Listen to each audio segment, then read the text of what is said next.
Kami dari kelompok 1 akan mempresentasikan tentang justifikasi Pancasila sebagai pengetahuan ilmiah.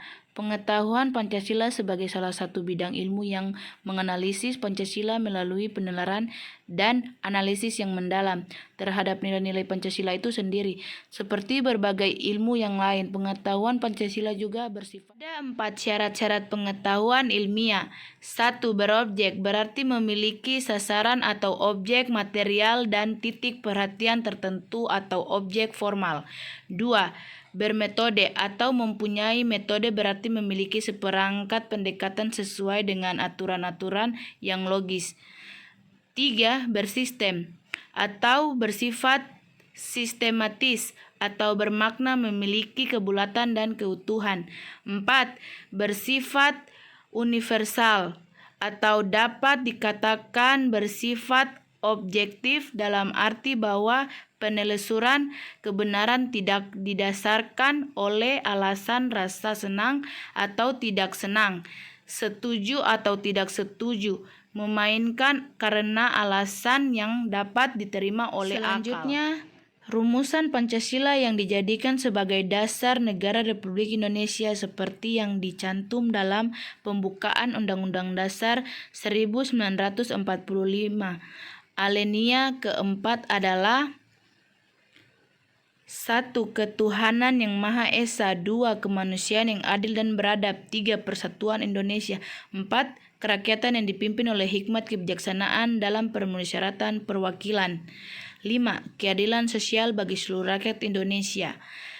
Kelima sila tersebut sebagai salah satu kesatuan nilai kehidupan masyarakat ditetapkan oleh Panitia Persiapan Kemerdekaan Indonesia atau PPKI dan dijadikan sebagai dasar negara pada tanggal 18 Agustus 1945. Pendekatan sejarah. Pendekatan sejarah ini perlu mengingatkan sifat nilai-nilai Pancasila yang abstrak, sehingga menjadi lebih jelas akan nilai tersebut dalam pikiran kita. Konkretisasi hal yang abstrak akan sangat menolong memudahkan kita berpikir. Di samping hal tersebut, sejarah menjabati jarak waktu dan tempat. Misalnya, kejadian apa dari zaman Sriwijaya dan Majapahit sudah dapat dipastikan antara kita tidak ada yang mengetahui kejadian-kejadian tersebut secara faktual. Pendekatan yuridisi konstitusional. Hukum mengatur kegiatan kehidupan kita sebagai warga masyarakat dan negara. Pancasila sebagai dasar negara merupakan sumber dari segala sumber hukum dalam kehidupan. Pendekatan filosofis. Dalam pendekatan filosofis ini kita tidak membicarakan seluruh ilmu filsafat yang sangat luas cakupan dan cabang-cabangnya, tetapi sebagai pengantar ke pendekatan filsafat, di sini akan dideskripsikan tentang pengertian filsafat. Pengetahuan filsafat sebagai pandangan hidup sebagai sesuatu kebijaksanaan yang rasional, kelompok teori dan sistem pemikiran, sebagai proses dan kritis dan sistematis dari pengetahuan manusia, sebagai usaha memperoleh pandangan yang menyeluruh. Tentu semuanya memiliki ciri-ciri berpikir yang tertentu. 2. Ciri-ciri berpikir secara filsafat. Kegiatan berpikir membedakan manusia dengan makhluk lainnya, namun tidak semua kegiatan berpikir adalah kegiatan berfilsafat.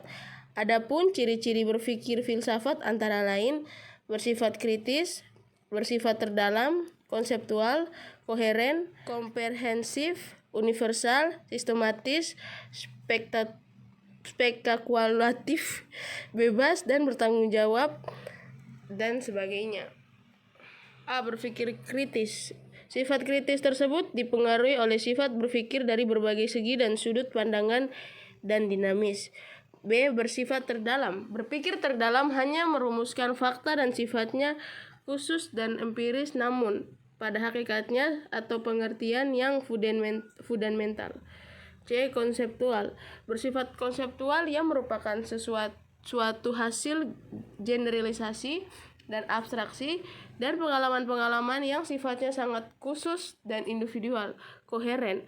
Koheren berpikir secara kefilsafatan juga menuntut adanya sifat koheren, yakni peruntutan sifat pemikiran filsafat, bukan pemikiran yang acak, kacau, dan fragmentasi. Komprehensif.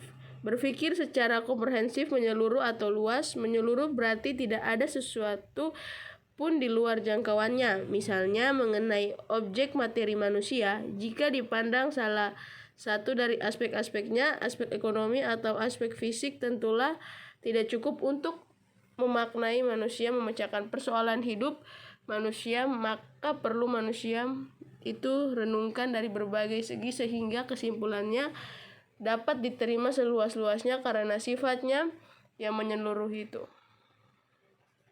F. Universal. Berpikir kefilsafatan termasuk sebagai upaya untuk menyampaikan suatu kesimpulan yang bersifat umum atau universal yang dapat digunakan oleh manusia pada umumnya, manusia dimanapun, dalam keadaan bagaimanapun. Spekulatif. Bersifat spekulatif, memiliki sifat yang mereka menduga tetapi bukan sembarangan merekam. Sistematis. Sistematis berpikir yang dimaksudkan dalam berpikir terdapat dalam bagian-bagian yang senantiasa berhubungan di antara satu dan lainnya. Kesatuan yang tersusun atas bagian-bagian memiliki fungsi tersendiri, bagian-bagian saling berhubungan. Kesatuan dimaksudkan untuk mencapai tujuan bersama. 1. Bebas dan bertanggung jawab. Dengan kebebasan bertanggung jawab, berpikir yang dimiliki secara langsung maupun tidak langsung, orang yang tidak terkekang dan terjajah oleh pendapat orang lain.